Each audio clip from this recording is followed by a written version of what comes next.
आध्यात्मिक साधना में हमेशा एक अच्छा दिन शुरू करने के लिए आपका स्वागत है मेरे YouTube चैनल पर। आज के वीडियो में हम बात करेंगे ये 5 चीजों के बारे में जिन्हें हमें नहीं करना चाहिए और क्यों नहीं, और इसे हम कृष्णा जी के उपदेशों के माध्यम से समझेंगे। क्रोध, पहला चीज जो हमें नहीं करना चाहिए वह है क्रोध। क्रोध एक ऐसा भाव है जो हमें अपने आत्मिक शांति से दूर कर देता है। जब हम क्रोधित होते हैं तो हमें विचारशीलता और ध्यान की क्षमता का हानि होता है। कृष्णा जी ने भगवद गीता में कहा है, क्रोध से उत्पन्न होने वाले विकार मनुष्य को इंद्रियों में अधिक बांध लेते हैं, इसलिए हमें क्रोध को अपने जीवन से निकालने की कोशिश करनी चाहिए। क्रोध, जो हमारे जीवन का एक बड़ा हिस्सा है, वास्तव में हमारे जीवन का एक खतरनाक और हानिकारक पहलू है। इस प्रकार कृष्णा जी के उपदेशों के माध्यम से हम जान सकते हैं कि हमें क्रोध से दूर रहना क्यों चाहिए। इस विषय पर विस्तार से जानने के लिए हम इसे विभिन्न पहलुओं में विचार करेंगे। 1. क्रोध का अर्थ और प्रकार। क्रोध का अर्थ है एक उत्तेजना या रोष की भावना। यह एक नकारात्मक भावना है जो हमें अपने आसपास के वातावरण में दुख पहुंचाती है। क्रोध कई प्रकार का होता है, जैसे कि रोष, गुस्सा, क्रोध इत्यादि। यह हमारे मन, शरीर और आत्मा को नुकसान पहुंचा सकता है और हमें हानि के संभावनाओं में डाल सकता है। 2. क्रोध के प्रभाव। क्रोध के द्वारा हमारे जीवन में कई प्रकार के प्रभाव आते हैं। पहले तो यह हमें अपने आत्मा के संयम से दूर करता है। हम जब क्रोधित होते हैं तो हमारा विचार और निर्णय प्रभावित हो जाता है और हम अपने उद्देश्य की दिशा में सही निर्णय नहीं ले पाते हैं। दूसरे, क्रोध हमें अपने परिवार और समाज में अनचाहे वातावरण का सृष्टि करता है। यह हमें अपने प्रियजनों के साथ संबंधों को क्षति पहुंचाता है और हमारे संबंध विघ्नित हो जाते हैं। तीसरे, क्रोध हमें संबल, साहस और शांति के भाव को खो देता है। यह हमें अपनी आत्मा की गहराई में संबल, समझ और स्थिरता को हानि पहुंचाता है। 3. क्रोध को कैसे नियंत्रित करें। क्रोध को नियंत्रित करने के लिए कई तरीके हैं जो हमें अपने जीवन में अनुप्रयोग करने चाहिए। पहले तो हमें अपने आत्मा को शिक्षित करना चाहिए। हमें अपने मन को नियंत्रित करने के लिए मेधावी और ध्यानार्जन के अभ्यास को अपनाना चाहिए। दूसरे, हमें ध्यान की अभ्यास न करनी चाहिए। ध्यान की मदद से हम अपने मन को शांत कर सकते हैं और क्रोध को नियंत्रित कर सकते हैं। तीसरे, हमें संबल को स्वीकार करना चाहिए। संबल हमें कठिन परिस्थितियों में सहनशीलता और धैर्य का आदान प्रदान करता है, जिससे हम अपने क्रोध को संभाल सकते हैं। क्रोध के कई उदाहरण हमारे आसपास हैं जो हमें इस भावना का अनुभव कराते हैं। जैसे कि एक व्यक्ति अगर उसके बॉस या सहकर्मियों के साथ किसी अवांछित घटना के कारण क्रोधित होता है तो वह अपने काम को सही ढंग से करने में संभावित रूप से असफल हो सकता है। एक अन्य उदाहरण है एक परिवार में जहां एक सदस्य का क्रोध अन्य सदस्यों के साथ रिश्तों को नुकसान पहुंचा सकता है, जिससे परिवार के संबंध दूरियां बढ़ सकती हैं। अंततः क्रोध एक ऐसा भाव है जो हमारे जीवन को अशांति, असुख और असफलता की दिशा में ले जाता है। कृष्णा जी ने भगवद गीता में हमें क्रोध के अन्यायिक प्रभावों से दूर रहने की सलाह दी है, जिससे हम एक शांतिपूर्ण और समृद्ध जीवन जी सकें।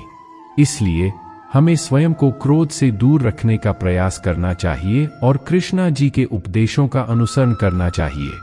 लोभ, दूसरा चीज जो हमें नहीं करना चाहिए वह है लोभ। लोभ हमें अनंत इच्छाओं की दिशा में ले जाता है और हमें उन्हें पूरा करने के लिए दुरुपयोग करने के लिए मजबूर करता है। कृष्णा जी ने भगवद गीता में यह कहा है, लोभ और कामना से प्रेरित मनुष्य देवों, याज्ञों और यज्ञ के फलों में नहीं विश्वास करते हैं। इसलिए हमें संतुलित और निस्वार्थिक बनने का प्रयास करना चाहिए। लोभ एक मनोवैज्ञानिक रूप से देखा जाए एक भावना है जो हमें अधिक चाहने या प्राप्त करने की भावना में डाल देती है। यह एक गहरी इच्छा है जो हमें अपने आसपास के सामाजिक, आर्थिक और अन्य प्राकृतिक संसाधनों को प्राप्त करने के लिए प्रेरित करती है। यह भावना हमारे जीवन के प्रत्येक क्षेत्र में अधिक चाहने की भावना को बढ़ाती है, जिससे हम अक्सर खुशी, संतोष और शांति की भावना के बारे में भूल जाते हैं। एक, लोभ का अर्थ और प्रकार। लोभ का मतलब है एक अत्यधिक चाहना या इच्छा की भावना। यह भावना हमें अपने सामाजिक, आर्थिक या प्राकृतिक संसाधनों को प्राप्त करने के लिए प्रेरित करती है। लोभ कई प्रकार के होते हैं, जैसे कि धन लोभ, बाह्य आकर्षण का लोभ और शक्ति लोभ। 2, लोभ के प्रभाव। लोभ के अनेक प्रभाव हमारे जीवन पर पड़ते हैं।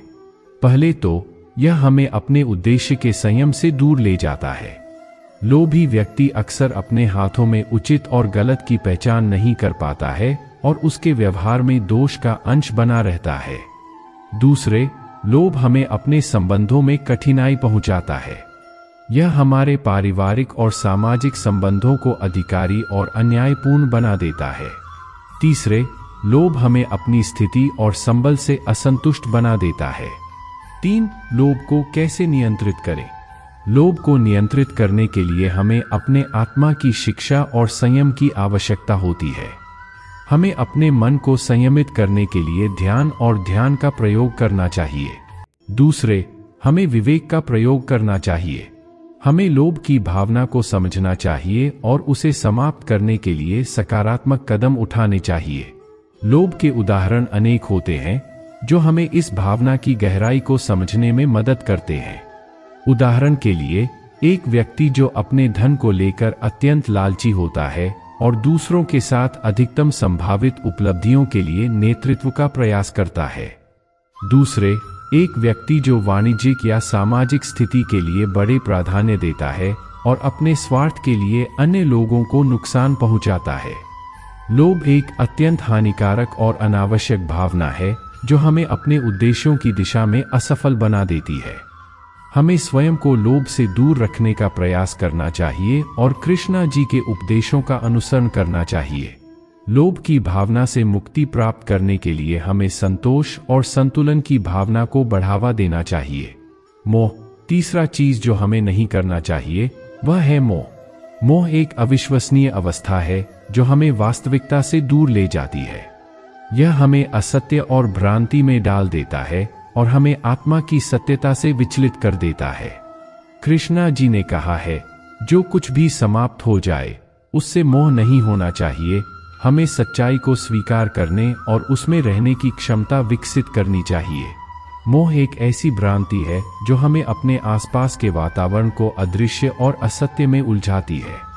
यह हमें वास्तविकता से अलग कर देती है और हमें आत्मिक और आत्मिक शांति से दूर ले जाती है। कृष्णा उपदेश में मोह के हानिकारक प्रभावों के बारे में चर्चा की गई है और हमें इस संदेहपूर्ण भ्रम से मुक्त करने के लिए मार्गदर्शन प्रदान किया गया है। इसलिए हम इस विषय पर विस्तार से चर्चा करेंगे, मोह के प्रभावों को समझेंगे और इसे दूर करने के उपायों को जानेंगे।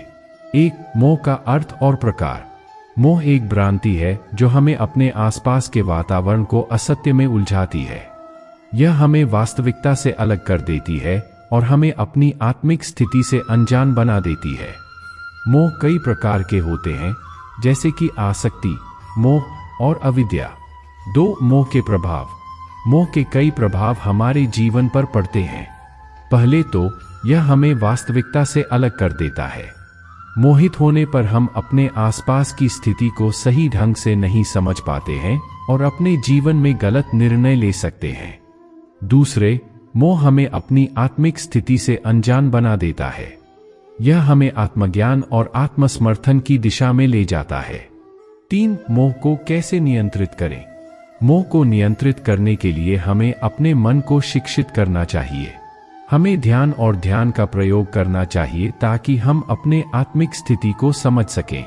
दूसरे, हमें साधना की प्रक्रिया में जुट जाना चाहिए। हमें आत्मसंयम और आत्मज्ञान के माध्यम से अपने आत्मा को समझने की कोशिश करनी चाहिए। मोह के कई उदाहरण हमें हमारे आसपास देखने को मिलते हैं। उदाहरण के लिए, एक व्यक्ति जो अपने संबंधों को सही ढंग से समझ नहीं पाता है और उसे अधिक महत्वपूर्ण मानता है। दूसरे, एक व्यक्ति जो मोह में डूबा होता है और अपनी वास्तविकता से अलग हो जाता है। मोह एक ऐसी भ्रांति है जो हमें अपने आसपास के वातावरण को असत्य में उलझाती है। हमें इस भ्रम से मुक्त होकर सच्चाई की खोज करनी चाहिए और कृष्णा जी के उपदेशों का अनुसरण करना चाहिए ताकि हम एक वास्तविकता के साथ समृद्ध और खुशहाल जीवन जी सकें। अहंकार। चौथा चीज जो हमें नहीं करना चाहिए वह है अहंकार। अहंकार हमारे जीवन को अवरोधित करता है और हमें दूसरों के प्रति उदारता और समझदारी की कमी करता है। कृष्णा जी ने भगवद गीता में कहा है, आपको अहंकार से बचना चाहिए, यह आत्ममुग्धता को बढ़ाता है और हमें अन्य लोगों को समझने की क्षमता से वंचित करता है। अहंकार एक भयानक और हानिकारक भावना है जो हमारे जीवन को अवसादी और अशिक्षित बना देती है। यह हमें अपने आसपास की प्रकृति और अन्य लोगों के साथ अशिक्षित व्यवहार करने की प्रेरणा देती है। कृष्णा जी के उपदेशों के माध्यम से हम जान सकते हैं कि हमें अहंकार के प्रति संवेदनशीलता और निरोध की क्यों आवश्यकता है। इसलिए हम इस विषय पर विस्तार से चर्चा करेंगे, उसके प्रभावों को समझेंगे और उसको नियंत्रित करने के उपायों को समझेंगे। 1. अहंकार का अर्थ और प्रकार। अहंकार एक भावना है जो हमें अपने आत्मा को अत्यंत महत्वपूर्ण मानने पर आधारित है। यह एक मानसिक अवस्था है जिसमें हम अपने आत्मा को अधिक महत्वपूर्ण मानते हैं और दूसरों को नीचा दिखाने की कोशिश करते हैं। अहंकार कई प्रकार के होते हैं, जैसे कि अभिमान, गर्व और उबाऊता। 2. अहंकार के प्रभाव। अहंकार के कई प्रभाव हमारे जीवन पर पड़ते हैं। पहले तो यह हमें अपने आसपास के लोगों के साथ अशिक्षित व्यवहार करने की प्रेरणा देता है। अहंकारी व्यक्ति अक्सर दूसरों को नीचा दिखाने की कोशिश करता है और उनके साथ अनुचित व्यवहार करता है। दूसरे, अहंकार हमें अपने आत्मा की महत्वाकांक्षा में डूबने के लिए प्रेरित करता है। यह हमें अज्ञान और असफलता की दिशा में ले जाता है। 3. अहंकार को कैसे नियंत्रित करें। अहंकार को नियंत्रित करने के लिए हमें अपने आत्मा को संयमित करना चाहिए। हमें अपने मन की शिक्षा और ध्यान का प्रयोग करना चाहिए ताकि हम अपने अहंकार को नियंत्रित कर सकें। दूसरे, हमें संवेदनशीलता की क्षमता को विकसित करना चाहिए। हमें दूसरों के भावनाओं को समझने और समाधान करने की क्षमता को विकसित करना चाहिए। अहंकार के कई उदाहरण हमें हमारे आसपास देखने को मिलते हैं। उदाहरण के लिए, एक व्यक्ति जो अपनी सफलता की प्राप्ति पर अत्यधिक गर्व करता है और उसे दूसरों के सामने दिखाने की कोशिश करता है। दूसरे, एक व्यक्ति जो अपने आत्मा को सामान्य व्यक्ति से अधिक महत्वपूर्ण मानता है और उसके साथ अशिक्षित व्यवहार करता है। अहंकार एक नकारात्मक और हानिकारक भावना है जो हमें अपने उद्देश्यों की दिशा में असफल बना सकती है। हमें अपने मन को संयमित करने के लिए प्रयास करना चाहिए और कृष्णा जी के उपदेशों का अनुसरण करना चाहिए ताकि हम एक शांतिपूर्ण और समृद्ध जीवन जी सकें। अशुभ भावना। आखिरकार 5वां चीज जो हमें नहीं करना चाहिए वह है अशुभ भावना। अशुभ भावना हमें नकारात्मक भावनाओं में डूब जाने के लिए मजबूर करती है, जो हमें अपने जीवन के उद्देश्य की दिशा में आगे बढ़ने से रोकती है। कृष्णा जी ने कहा है, सकाम कर्मों का परित्याग करके आप अपने आप को मुक्त कर सकते हैं। इसलिए हमें सकाम कर्मों को छोड़कर सच्चे और निस्वार्थ कर्म करने का प्रयास करना चाहिए। अशुभ भावना एक अत्यंत नकारात्मक भावना है जो हमें अपने आसपास के वातावरण और घटनाओं को नकारात्मक दृष्टिकोण से देखने के लिए प्रेरित करती है। यह हमें अपने आत्मसमर्थन की कमी महसूस कराती है और हमारे जीवन की गुणवत्ता को कम करती है।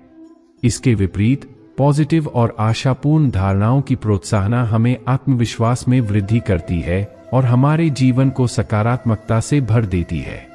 एक अशुभ भावना का अर्थ और प्रकार। अशुभ भावना का अर्थ है नकारात्मक धारणाएं या विचार जो हमें घटनाओं और वातावरण को नकारात्मक दृष्टिकोण से देखने पर मजबूर करती हैं।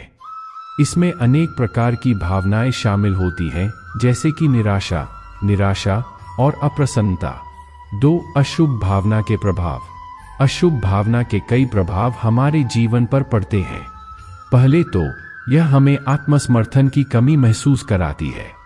अशुभ भावना में डूबे व्यक्ति को अपने आप पर विश्वास नहीं होता और वह अपनी क्षमताओं को नहीं समझता। दूसरे, यह हमें अपने जीवन की गुणवत्ता को कम करती है। अशुभ भावना से प्रभावित व्यक्ति अक्सर अपने जीवन में संघर्ष और असंतुष्टि महसूस करते हैं। 3. अशुभ भावना को कैसे नियंत्रित करें? अशुभ भावना को नियंत्रित करने के लिए हमें अपने मन को शिक्षित करना चाहिए। हमें सकारात्मक और आशापूर्ण विचारों को प्रोत्साहित करना चाहिए और नकारात्मक विचारों को दूर करने की कोशिश करनी चाहिए। दूसरे, हमें अपने संगीत, पढ़ाई और समय का उपयोग सकारात्मक और प्रेरणादायक विषयों पर करना चाहिए जो हमें आत्मसमर्थन और आत्मविश्वास में वृद्धि करें। अशुभ भावना के कई उदाहरण हमें हमारे आसपास देखने को मिलते हैं। उदाहरण के लिए, एक व्यक्ति जो अपने काम में सफलता नहीं पा रहा है और उसके काम में नकारात्मकता की भावना है। दूसरे, एक व्यक्ति जो अपने आसपास की स्थिति को हमेशा ही नकारात्मक दृष्टिकोण से देखता है और उसमें कभी भी कुशलता नहीं देखता है।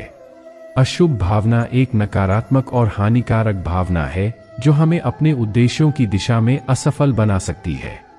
हमें अपने मन को संयमित करने के लिए प्रयास करना चाहिए और कृष्णा जी के उपदेशों का अनुसरण करना चाहिए ताकि हम एक सकारात्मक और समृद्ध जीवन जी सकें। ध्यान दें कि हमें इन चीजों को अपने जीवन से निकालने की कोशिश करनी चाहिए।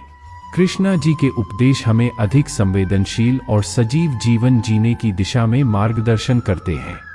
यदि आपको यह वीडियो पसंद आया हो तो कृपया इसे लाइक करें, शेयर करें और हमारे चैनल को सब्सक्राइब करें।